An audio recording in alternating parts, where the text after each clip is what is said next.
Okay, so again, just a summary, we'll kind of keep coming back to this chart throughout the video. Class A airspace is going to be 18,000 feet mean sea level and above. Class B is airspace around busy airports. I'm going to get those two mixed up, I think, somewhat. Class C is going to be smaller airports and typically just 2 layers. So you can kind of see this airspace looks a little bit like maybe an upside down cake, where you have several layers of maybe a wedding cake, you have several layers of cake. And then Class C is going to have just 2 layers usually. Class D is going to be just a single layer, a cylinder basically. And it's also going to be small airports. And then Class E is going to be everything else, all other airspace, which is 1,200 feet above ground level and above. But that is going to be depending. And you can see actually a lot of these smaller variations down here at the bottom. There's a lot of variations where in some cases you can actually have Class E airspace starting at 14,500 feet above mean sea level. That's here. In some cases, Class E airspace goes all the way to the ground, for example, with a non-towed airport with instrument approach. So there's just going to be a lot of variations closer to the ground.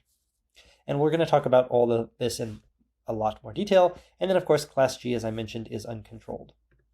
Okay, this is just another view of that same image. This is kind of a side view here. So these are our different airspace classes. Class A starting at 18,000 feet, and that's going to be going up to flight level 400 or 40,000 feet.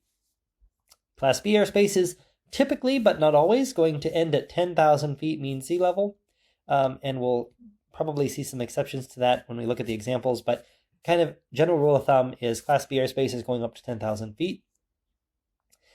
You have Class C airspace, which is going to be usually less than 10,000 feet mean sea level. But again, you see it has kind of these 2 layers. So it's going to be lower, going lower than Class B airspace.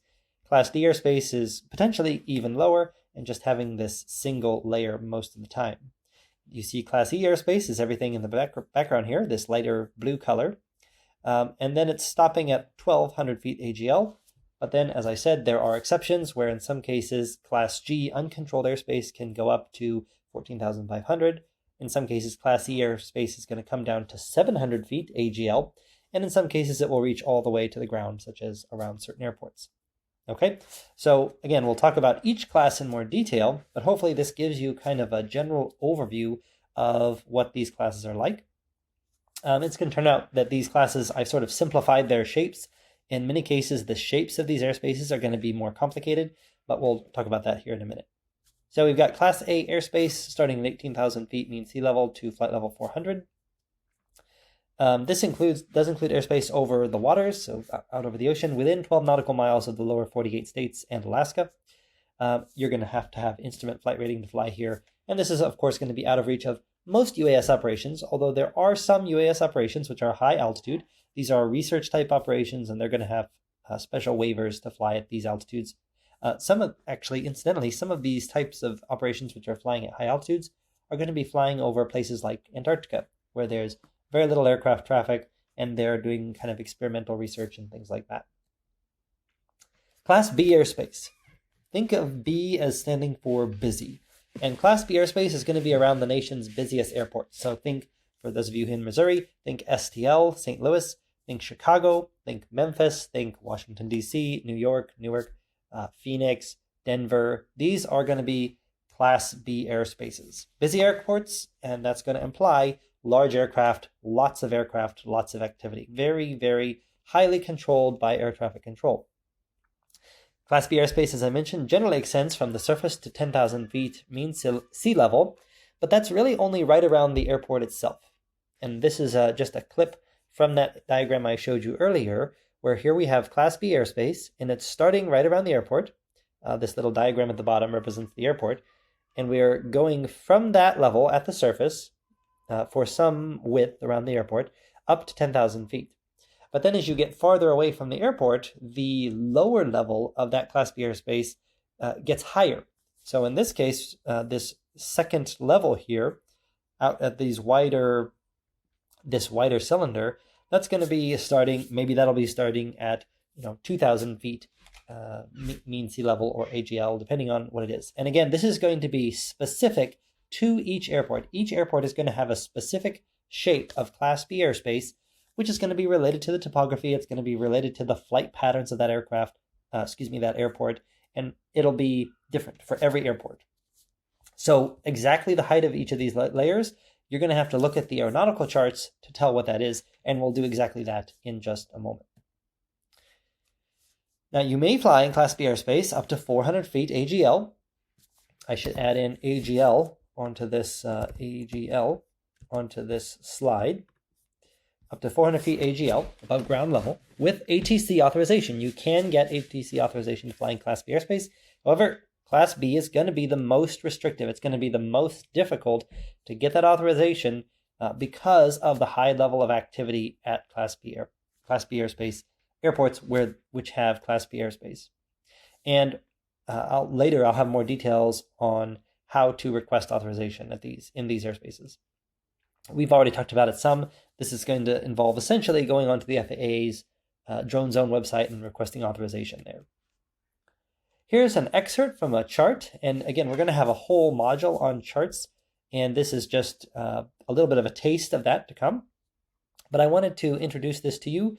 The more that you see this on the charts, the better you're going to be familiar with it. And hopefully the better you will do on the test, because these will be on the test, the Part 107 knowledge exam, and you'll have to be very familiar with them in those cases.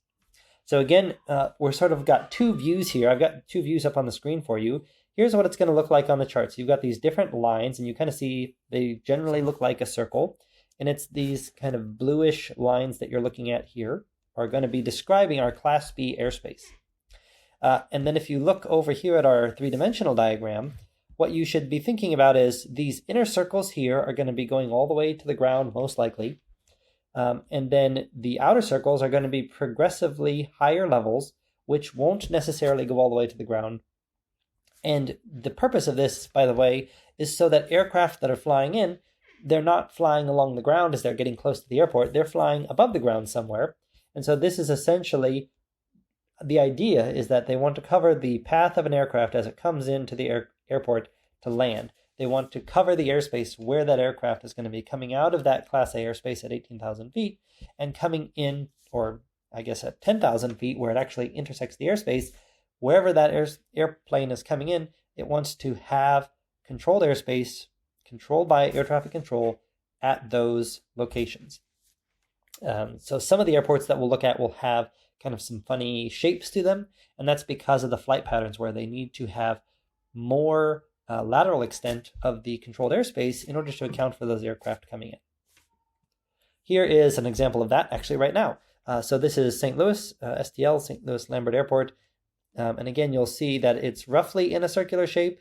You're looking at these blue lines again, but not exactly. So here we're sort of extended in this, I guess this is east, southeast, and west, northwest direction. Anyway, we're kind of a little bit extended in this direction and less so in the other direction. And I want to show you a zoom in of this same diagram. So again, we're sort of thinking these inner circles are going to be going all the way to the ground, and these outer circles are going to be at progressively higher levels. And actually, you can see there's probably more than 3 levels in this airport. Let's see, we've got 1, 2, 3, 4, roughly 5 different levels. Of course, they don't go all the way around. The higher levels here doesn't go all the way around. But you've got roughly 5 different levels of airspace, and so that's going to affect how this three-dimensional view looks. But let's do a zoom in on this and see if we can maybe get a better sense of what's going on here. So here we have St. Louis Lambert Airport. Here we are right in the middle. This is just a screenshot from a website called SkyVector, which I will show you in the next video. And this website provides information on the aeronautical charts. It provides the aeronautical charts, and you can go around to the different airports and look and see what the airspace looks like.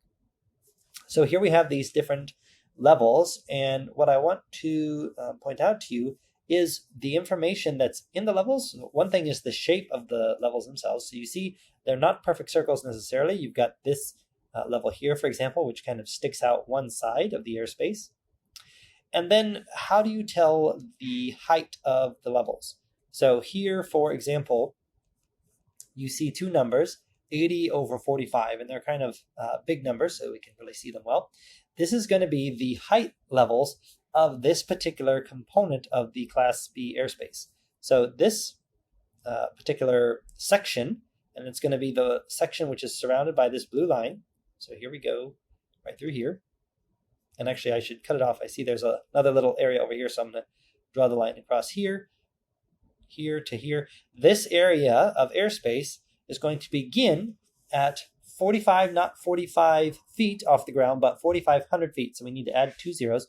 4,500 feet is going to be the elevation of the bottom. And again, remember that this is in mean sea level. So this is 4,500 feet, mean sea level of the bottom part of this diagram. And I should, again, just to remind you, we're sort of thinking about it in terms of these three-dimensional diagrams here. So the bottom level of this particular section of airspace is at 4,500 feet, and the top level is at 8,000 feet. So in this case, in the case of STL, we're not going up to 10,000 feet mean sea level. We're actually only going up to 8,000 feet mean sea level. And as I mentioned, it can be different for different airports. So this is an exception to that general rule. Here in this section, you can see that we're going from SFC. SFC means the surface. So we're going from the surface to 8,000 feet. Again, we need to add 2 zeros. From the surface to 8,000 feet MSL, mean sea level.